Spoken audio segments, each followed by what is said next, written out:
Uh, See, I'm going by fairly simple guidelines, and I want to bring in Amura at this point of time because really I feel it's a very unique service that they're providing. Yeah. And as a buyer, I'm always looking for the best deal possible, like everyone is.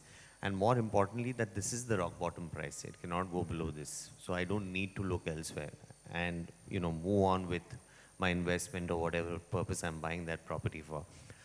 For me, I prefer to be in the prime areas of major metro cities at this point of time. Um, uh, for no other reason, because those are properties or spaces where the demand for property always remains. It's areas, they're called prime areas for reasons. Most of the people want to be in that space. And effectively, the prices of a property are most unlikely to drop. So that's the basic simple principle I use and adapt. And then unless if I come across some deal which is possibly on the outskirts or the suburbs of the city, I'm talking within the city right now or around the city, then I look into it and see if I want to go ahead with it. Do you actually have a holiday home somewhere in India? I have a little holiday home in Revdanda. It's like a gated colony, nothing too fancy, simple and sweet. Yeah. Okay. My next question is to the team of Amura.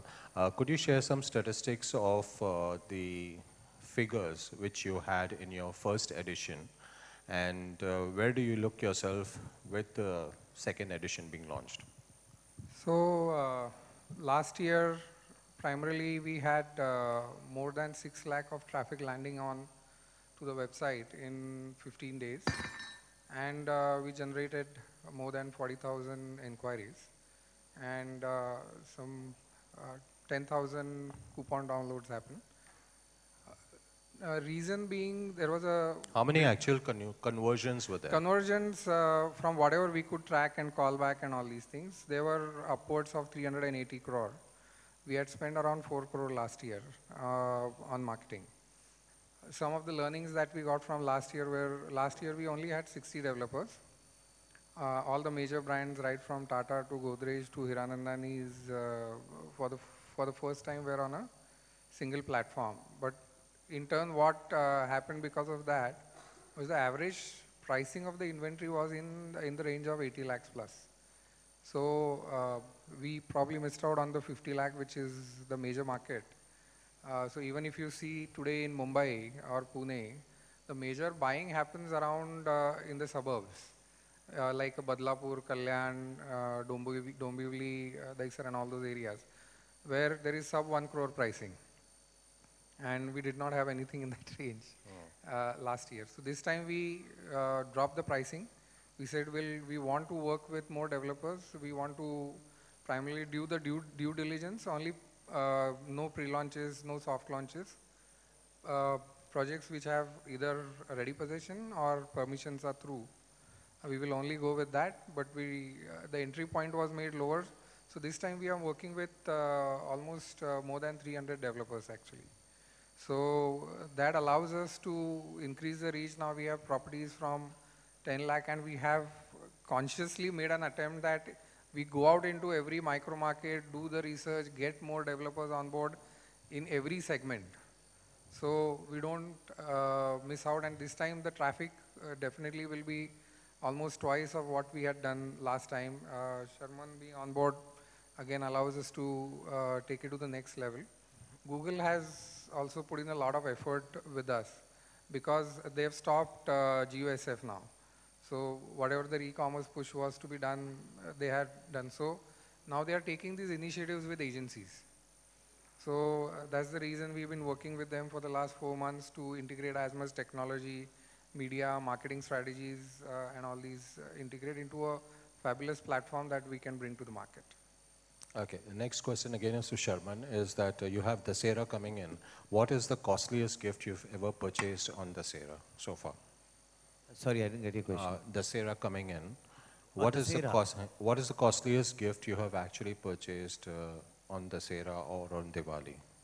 My parents are responsible for this. They've never been that culturally inclined, and traditions and all that they've never followed. So I have not marked these days, Dussehra or Diwali, the day of purchase or anything. Just go with the flow through the year. So I'm sorry.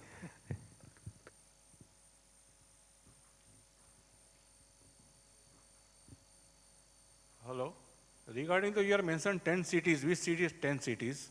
Regarding the about how much minimum square feet area available, the flats, and what about if you can just do it on the open plot also regarding future, and regardless particularly what is the kind of the minimum 10 lakhs it is available with the square feet area or the built up area that I want to know about that part.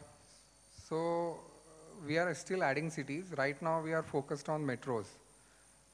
Major inventory movement anyways happens in metros. So confirmed 4 metros are obviously Mumbai, Bangalore, Pune, Chennai, Delhi. So these are the ones we are doing for sure. We are trying to add secondary cities like Ahmedabad, then Nasik and all these areas because Coimbatore, because most of the developers have their properties. Goa is another destination where mostly these are looked at as second homes or second home destinations. And Ahmedabad, so primarily, but majority spending and focus will be on the 3 to 4 metros that we are focusing on. From a transparency standpoint, we have uploaded all the detailed information as much as we can on the portal regarding the carpet. Built up we don't give. Carpet and sellable is what will be available. I thought the last question was, if I got you right, was around the plots, right?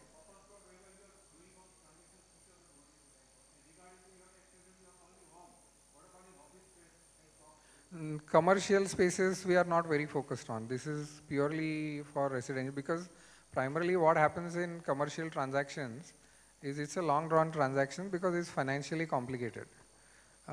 Because if it's a bare shell, then what are the exit terms?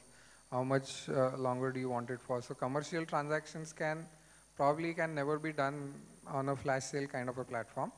Only there are some small offices and shops which are getting onboarded, which we feel can be bought fast if the price is lucrative. Open plots will also be there. We have made sure that all the title is clear and basically all the required sanctions are in place. Yeah, my question is, how you look at future of real estate coming months, like, in Diwali, then how the real estate is? So if you really see the trend right now, it's showing an uptick in the demand segment. So you're really 50, 60, 70. So Mumbai, if I take sub 1 crore. We have seen a lot of celebrities are getting into real estate. So what is your plan into? Are you getting into? No plans as of now. But yeah, I find it very interesting and exciting, real estate by itself. So I don't know, never say never, I could possibly in the future. So where you are already in Revdanda, what you said, you have a small cottage kind of. So even that is a blooming area. So getting into that in future. Yeah, Lonavala actually, I prefer that. Revdanda is a little far off, so I don't end up going that often. But Lonavala is a better bet around Lonavala. Those are the spaces that interest me overall as a personal investment, and also from people from Mumbai, that would be a great space to be in. There's already lots being done there, but it still holds potential in my opinion, yeah. How different will be your project than others? My project? If you're coming up. We are not talking projects here. Yeah, it's way off.